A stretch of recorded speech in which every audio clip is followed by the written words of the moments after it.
The villagers said the ghost woman was Nkiru, a spirit from the forest who fell in love with Okwudili. They warned us to stay away from the forest at night. After Okwudili's death, I couldn't shake the feeling that Nkiru was still watching me. Her presence lingered in the dark corners of my mind, her glowing skin and empty white eyes haunting my every waking moment. Every night, I was tormented by nightmares, her figure emerging from the shadows, her scary gaze fixed upon me. One night, after a particularly disturbing dream, I could bear it no longer. I decided to seek help from the village elder, Mazi Nana, a man known for his vast knowledge of the supernatural. He had lived long enough to witness both the blessings and the curses that plagued the land. I sat before him, my voice trembling as I recounted the chilling events that had unfolded since Okwudili's death. Mazi Nana listened silently, his face grave, his ancient eyes never leaving mine. Nkiru is no ordinary spirit, he said finally, his voice heavy with the weight of wisdom. She is an ancient entity, born of desire and fury. She falls in love with men, but her love is deadly. It feeds on their life force. You are marked now, and unless we act quickly, she will claim you as well. I nodded, swallowing the bile that rose in my throat. I had no choice but to listen. Mazi Nana handed me a small bag of herbs, tied with a black thread.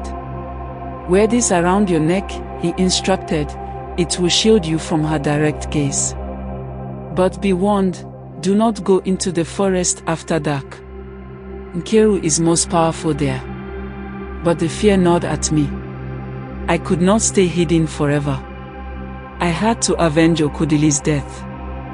The next evening, I gathered a group of brave villagers, each of us armed with Mekwe weapons. Udu, my best friend, stood beside me. She had always been my protector, my confidant. Together, we were ready to face whatever lay ahead. We entered the forest at dusk. The trees loomed overhead like blackened sentinels, and the air grew thick with an unnatural silence. The deeper we ventured, the heavier the weight of the darkness pressed against us. Our flashlights flickered in the gloom, casting long, dancing shadows. Suddenly, Udo screamed. I turned to see her pointing, her face pale with terror. Nkiru stood before us, her skin glowing in the darkness, her hair like cascading strands of night. Her eyes were pure white, and the air around her seemed to shimmer with a cold, oppressive energy. Leave now, mortals, she hissed, her voice like a serpent's whisper. I gripped the herbs Mazi Nana had given me and stepped forward, my heart pounding. You took my brother, Okwudili. Now it's your turn, I said, trying to steady my trembling voice. Nkiru let out a low, mocking laugh, her body twisting unnaturally. You think you can stop me, she taunted. You are nothing but fragile flesh.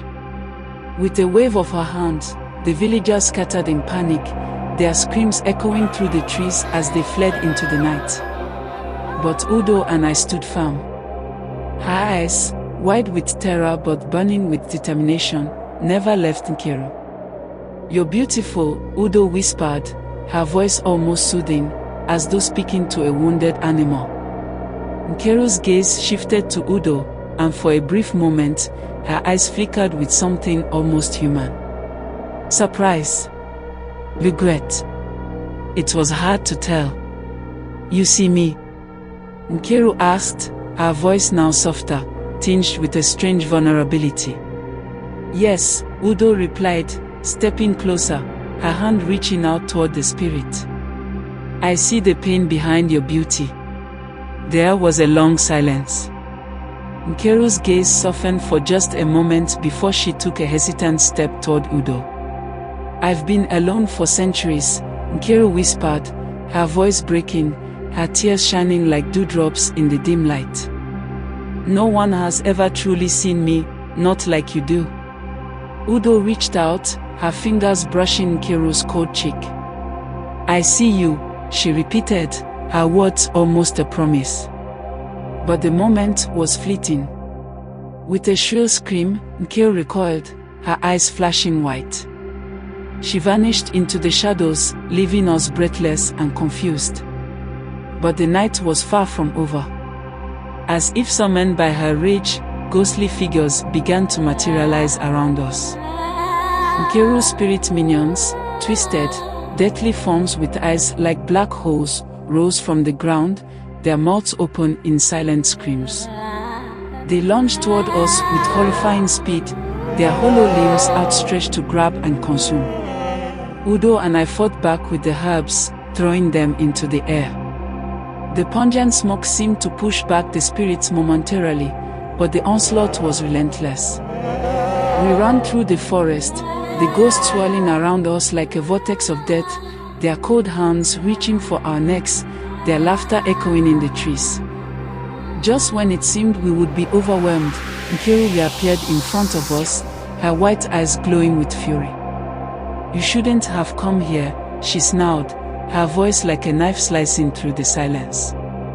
But Udo, steady and unafraid, stood tall, meeting her gaze. "We won't back down."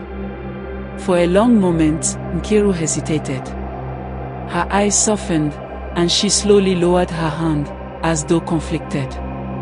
"I don't want to hurt you," she whispered, her voice trembling with a sorrow I hadn't noticed before.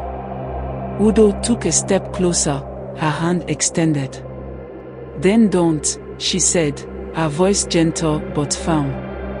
Nkiru's expression shifted, her face contorting in agony. "I am cursed," she confessed, her voice cracking. "Trapped in this forest, bound to the land.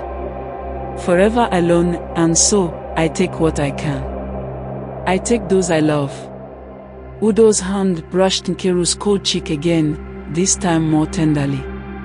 "We will break the curse," she promised, her voice filled with unwavering conviction. Nkiru's eyes fluttered, her ethereal form trembling. "It's too late," she whispered, her voice barely audible as she vanished into the darkness.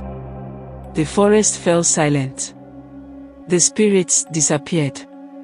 And for the first time, I felt an eerie calm settle over the land.